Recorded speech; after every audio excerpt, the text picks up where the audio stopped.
nasty. They wanna make me my musical costume. You know I'm getting that music so nasty, so nasty. I do that music to my music, I'm so crazy. They wanna listen to me like it's lazy. They wanna listen to me, I'm so busy. Say my music sweet every day, like you know. Yes, sir. What's good? This is Ali Hoodstar 365, and this is Respect the Game, the podcast, episode 228. And that track right there was produced by me. This kid from Nigeria and over in Africa, shout out to him, Joy for him, I believe his name is on IG.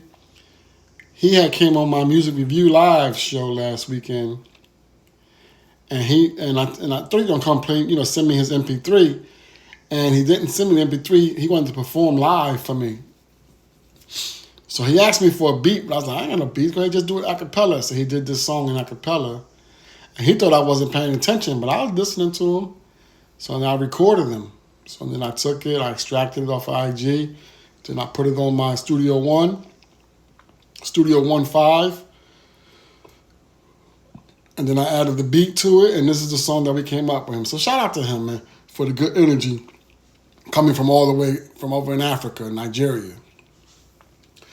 But in today's podcast, what we want to talk about is, the discussion and the topic that's reading the headlines, right? The last couple of days was concerning the 14-year-old little boy, that defended his mom and protected her from being assaulted. She was being aggravated assaulted by an adult, a grown-ass man, was punching on her in public, at the food spot, the hot dog spot.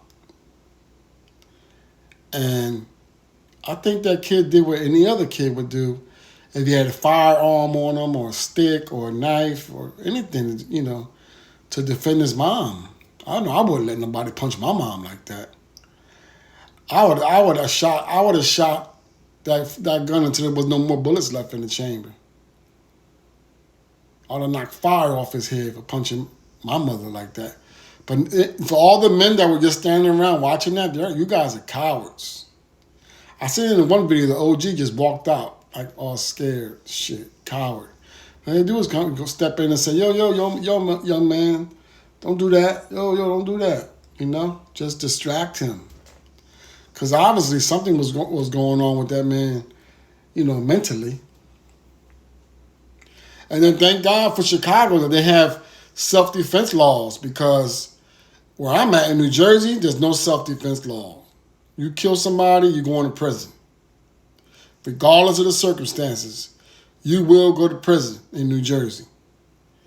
New York, the same thing, and many other states. And I think they should change those laws, because we as citizens, we should be able to defend ourselves and protect our property, protect our blood, protect our family, without repercussion of going to prison.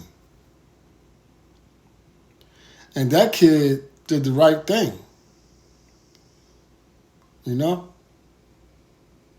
one deserves to die, obviously. But that man's actions, he definitely deserved to get something done to him. Now, unfortunately, he lost his life. So he had to learn his lesson the hard way. But the bigger question is this. With the outcry of social media, they were able to persuade the prosecutor's office over in Chicago to drop all charges and say, yes, it was self-defense. Even though the 14-year-old kid shot the man inside the establishment and he ran out, and the kid ran after him and shot him a few more times. That's what killed him. The mother was trying to grab the gun from the kid because she wanted to go and shoot his ass. That's how upset she was. So they still proclaim it to be self-defense. I know in New Jersey, say somebody comes breaking in your house and they broke in your house and you shoot and kill them, then you get, self-defense on that.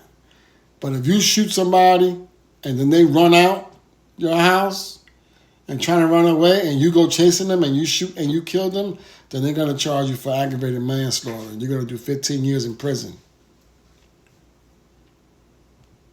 Yeah. So they were able to drop the charges. You know, nobody really wins on this part because the guy lost his life.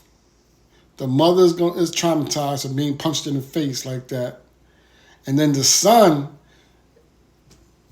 that's going to be forever on his mind. Pulling the gun, pointing the gun, and shooting the gun at somebody, and actually killing somebody. Now, shout out to Nicki Minaj. She offered to pay for his schooling, for his college, and the whole nine. And I made a comment, you know, salute to her for doing that. That's dope. But he's going to need more than that. He needs therapy. He's going to need therapy because, you know, once you taste blood, you're going to want to taste blood again.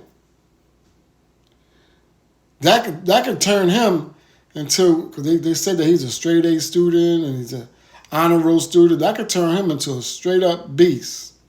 Because now everybody in his hood, in his community, in his school, they're going to be treating him like he's a demon.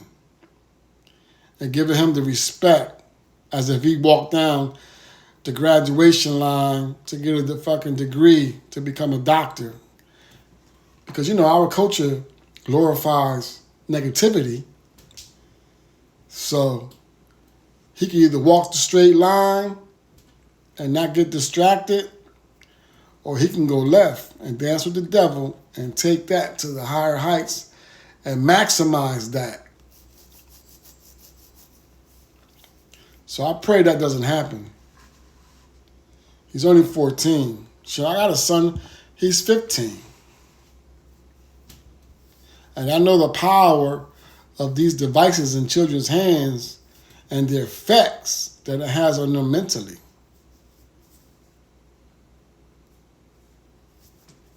So when I seen that, I thought of my son. I was like, oh shit, my son is his age, man. Could you imagine that? And my son just had an incident in school, and he went to court for it on Friday, and they got dismissed because he was defending himself. But it was with a white girl in a predominantly all-white school. So when I heard that he went to court and then they dismissed it, I was like surprised. But I still told him, I said, remember this as a life lesson, because I've always taught you your whole entire life to keep your hands to yourself and only use your hands to defend yourself and never hit on women. Don't argue with women, don't fight with women, don't do none of that shit, man. I've always taught him because he always had an issue with his little sister. He was always debating and starting arguments and friction. And he put his hands on my daughter a couple of times. Then I had to beat his ass and let him know not to touch her. He'd be like, it was an accident. It was a mistake. He's always said. So motherfucker, it ain't no accident or mistake. You keep hitting on your sister.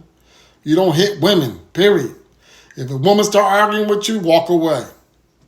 Be a man, walk away. If she tries to come up to you and start swinging on you, just hold her wrist and push her away. Not violently, just let her know, like, you're shorter, you're stronger than her, you could hurt her. Now, if she comes up to you like today's young girls, they're going up to guys acting like they're men and trying to punch dudes all in their face, then of course you gotta defend yourself. You just knock their ass out. You gotta knock them out. Do what you gotta do. But simple argument, and for you to raise your hands up at a woman, that's not cool. That's cowardly.